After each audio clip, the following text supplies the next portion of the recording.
Sí, doctor, se escucha. Ya, Sí, doctor. perfecto, gracias.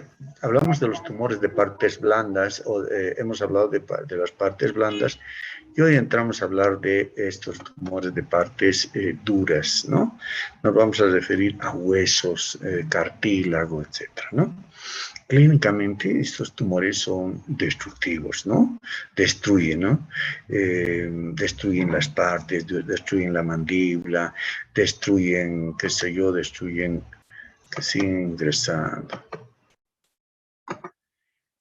Tenemos, ¿no? Esos tumores. Pueden agruparse en dos grupos. Una primera que son las de las benignas y las otras que son malignas.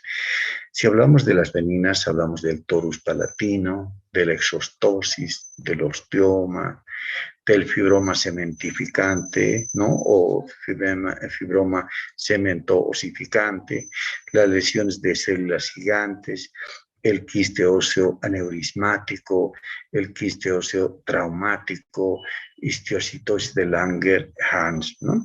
Dentro de las malignas tenemos al osteosarcoma, al condrosarcoma, al sarcoma de Ewing, ¿no? Bueno, vamos a revisar entonces, ¿qué es un torus palatino?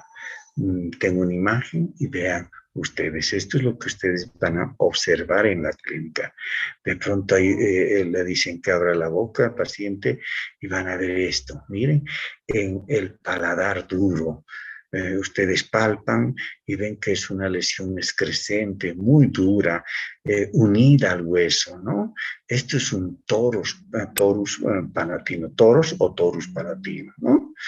Pero vean esta otra, ya está en la mandíbula, miren, está localizada en la mandíbula, ¿no? En la arcada inferior también. Palpan, esa es una lesión nodular, ¿no? Extensa en ambos lados de la mandíbula, ¿no?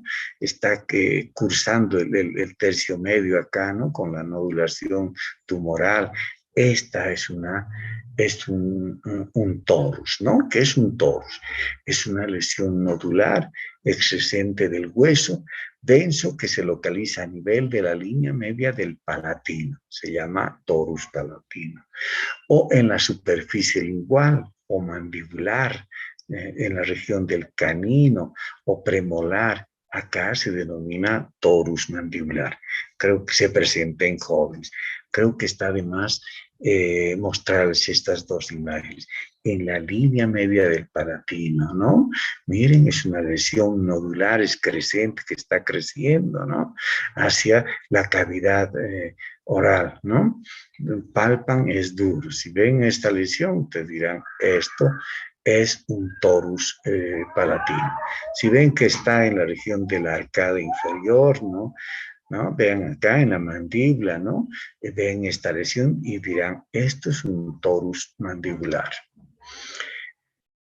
Exostosis, ¿qué es la exostosis? Una lesión también nodular excrescente de hueso cortical que se localiza a nivel del hueso alveolar, en la región molar o premolar, en la cara vestibular, ¿no? También es una lesión excrescente.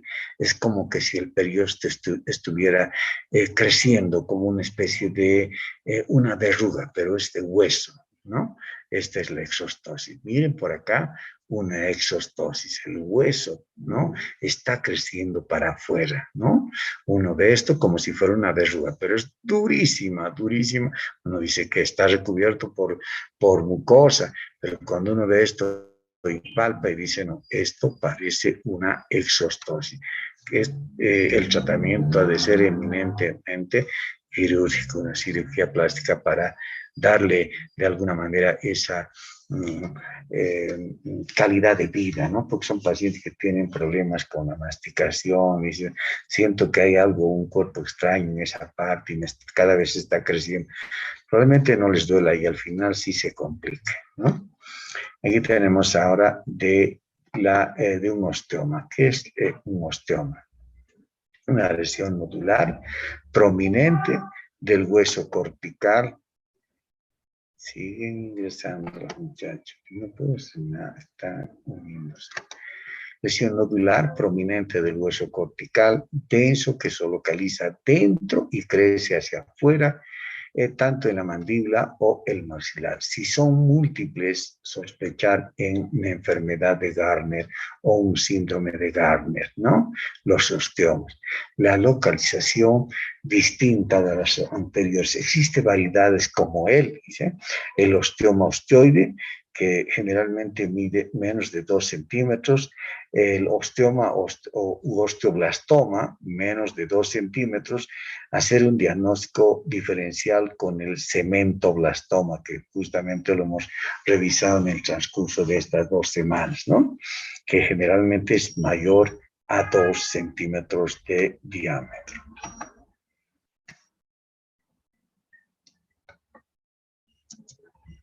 ¿Ven acá? Cualquiera diría, esto, doctor, parece un cementoblastoma. Puede ser, pero aquí no tenemos no tenemos un diente, una pieza dentaria. Acordarse que generalmente está incluido pues una pieza dentaria. Aquí vemos otra, tal vez es como que la lesión tumoral está empujando, está borrando la raíz de esta pieza dentaria, ¿no? Pero es una masa, ¿no? Sólida, radiopaca, única. Esto es un osteoma. Fibroma cementificante. Cuando hablamos del fibroma cementificante, pues nos vamos a referir a decir que es un tumor, ¿no? Es un tumor intraóseo de crecimiento lento, localizado en la mandíbula y el maxilar. Responde a una lesión, ¿no? Corresponde a una lesión encapsulada de tejido fibroso con depósitos de calcificaciones esféricas y de dentículos. La localización distintiva en región sinusal o periorbital se denomina fibroma osificante juvenil plasmomatoide, ¿no? Otra variante es la fibromatosis osificante trabecular juvenil. Y por último, la variante agresiva del fibroma osificante juvenil agresiva que tenemos también sobre este fibroma cementificante. Si ustedes se acuerdan, también hemos hablado de que el fibroma cementificante tiene un origen en el tejido conectivo, es parte de un tumor odontógeno. Sin embargo, también puede ser parte también del tejido conectivo que está alrededor de una pieza dental. Se puede ver a ese nivel.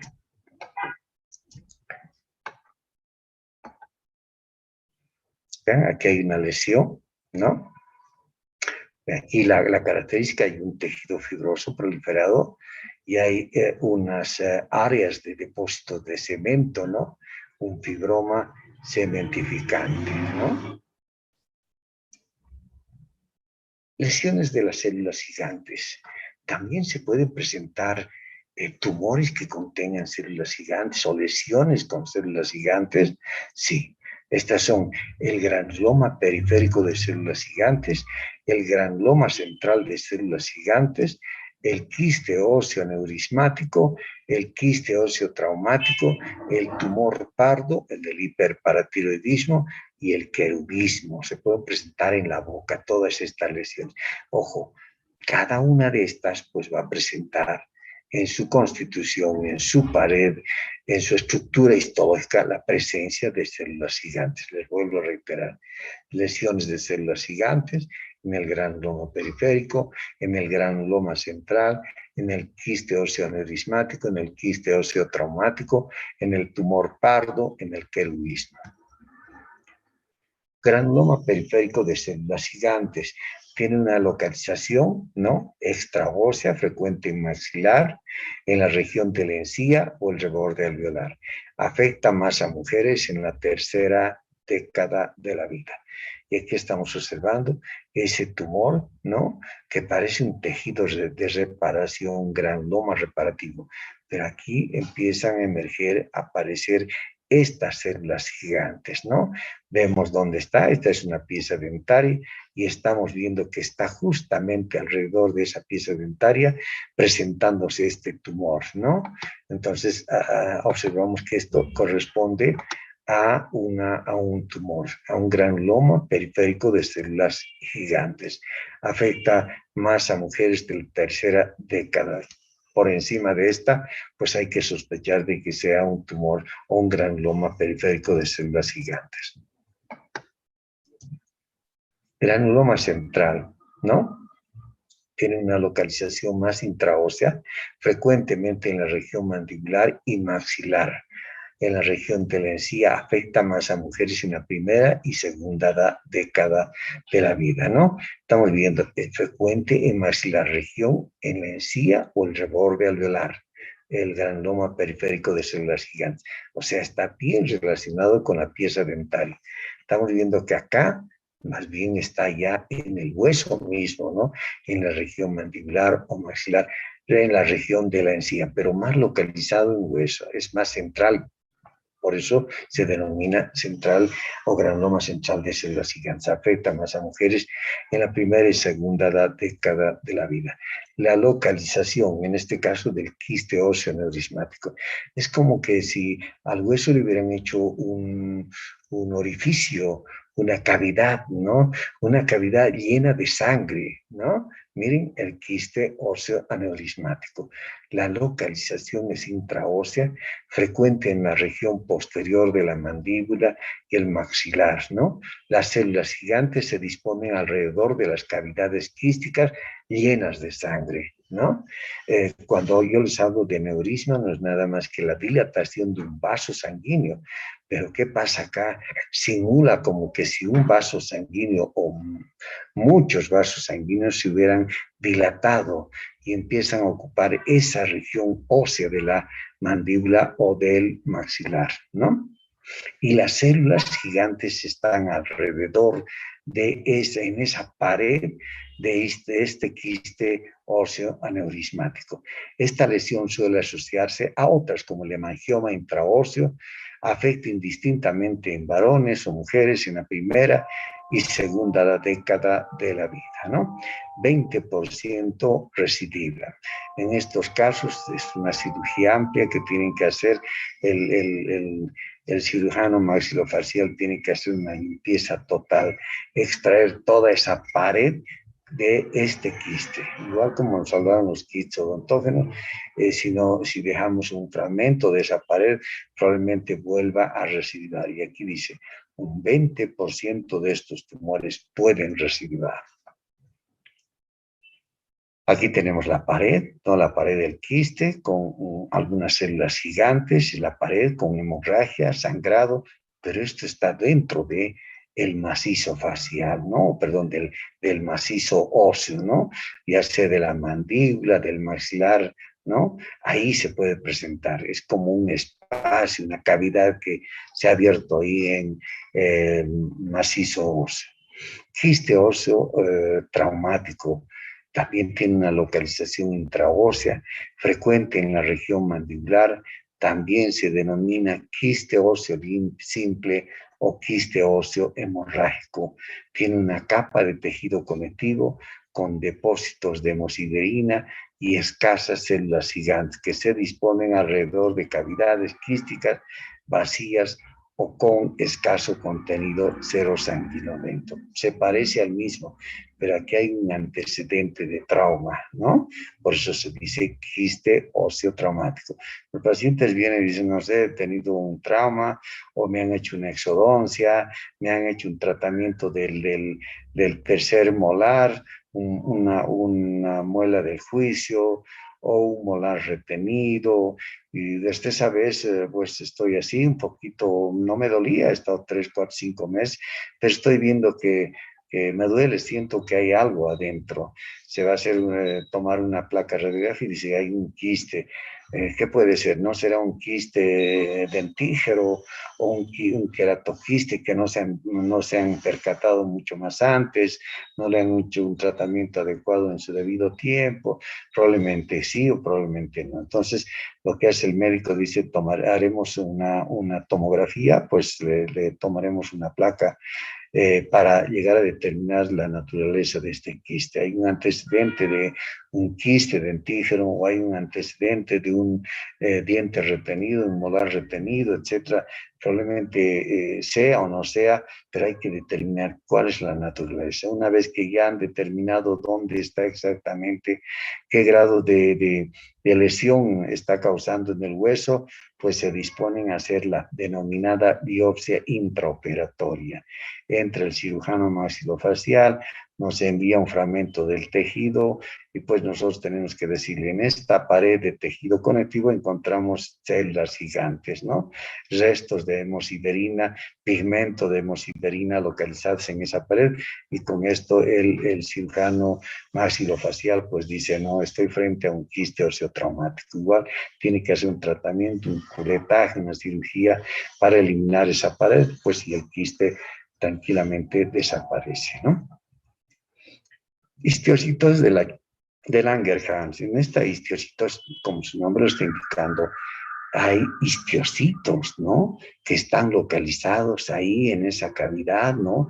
En ese hueso, ¿no? Miren, la localización es intraósea. Puede haber una crónica focal, una forma crónica diseminada o una aguda diseminada. Si fuera la crónica focal, se denomina granuloma eosinófilo, ¿no? La crónica diseminada, la enfermedad de Hans-Schüller-Christian, una forma aguda diseminada, enfermedad de Leder-Silver, ¿no? Se presenta en niños y adolescentes, ¿no? Frecuente es la forma crónica focal. Histológicamente hay una proliferación de histiocitos sin o con atipias, ¿no? Radiológicamente, una imagen en sacabocados y, bueno, y comprobar si no existe otro componente más en huesos, ¿no? Osteosarcoma. Diríamos que es un tumor totalmente agresivo.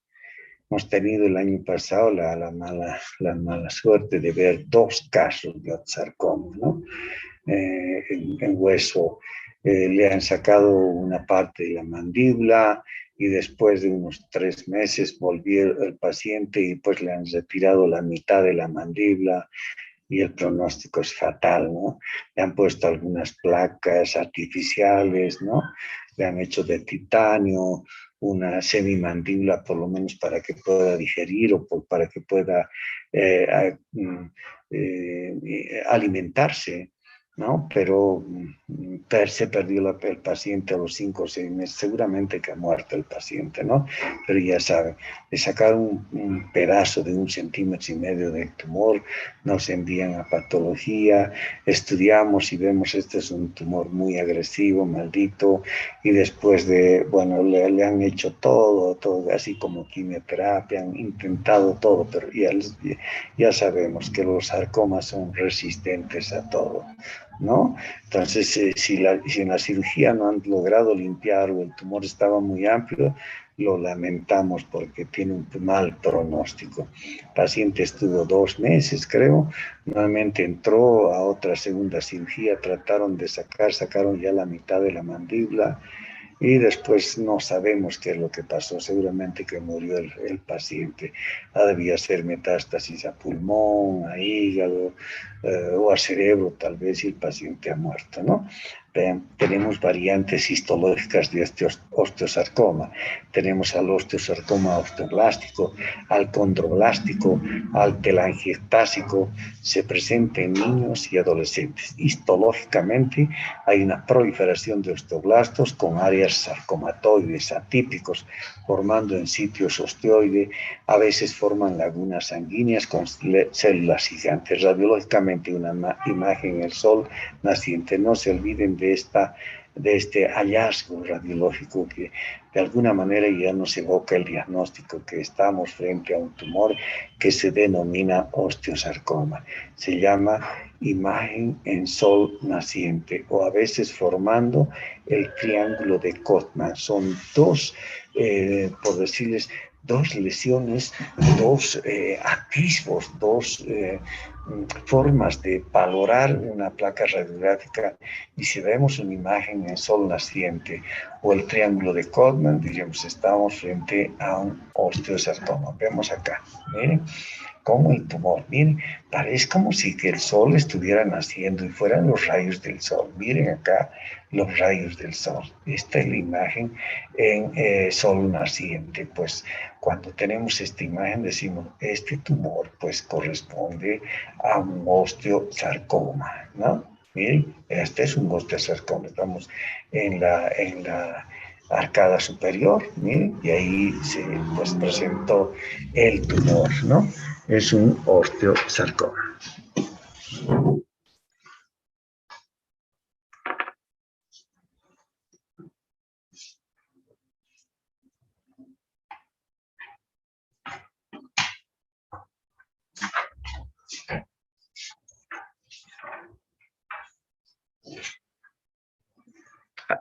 Ahora vemos acá esa otra lesión, el triángulo de Codman. También podemos observar en la rama mandibular, ¿no?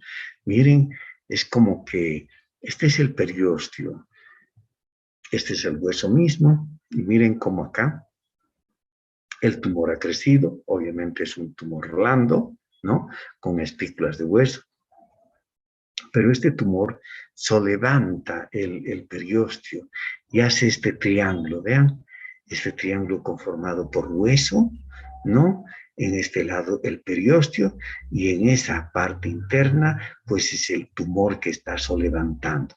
Este es el triángulo de Codman y aquí tenemos los rayos en sol naciente, pues que son característicos de un osteosarcoma. En la histología observamos que una proliferación de células neoplásicas, pueden existir o no células gigantes, hay muchos vasos sanguíneos, etcétera, hacen lagunas sanguíneas este tumor y pues lamentablemente corresponde a un osteosarcoma con un pronóstico malísimo. Condrosarcoma. Tiene más localización en la línea de la unión palatina anterior. Tiene una presentación muy rara, se presenta en la tercera década de la vida, histológicamente hay una proliferación de condroblastos atípicos con disposición fusiforme, a veces con formación de matriz cartilaginosa o mixoide. Radiológicamente observamos una imagen de maxilar apoyado con áreas radiolúcidas y o transparentes o radiopacas. Vean, este es un condrosarcoma, son las lagunas que ustedes recuerdan por histología, pero las células son francamente tumorales malignas, ¿no?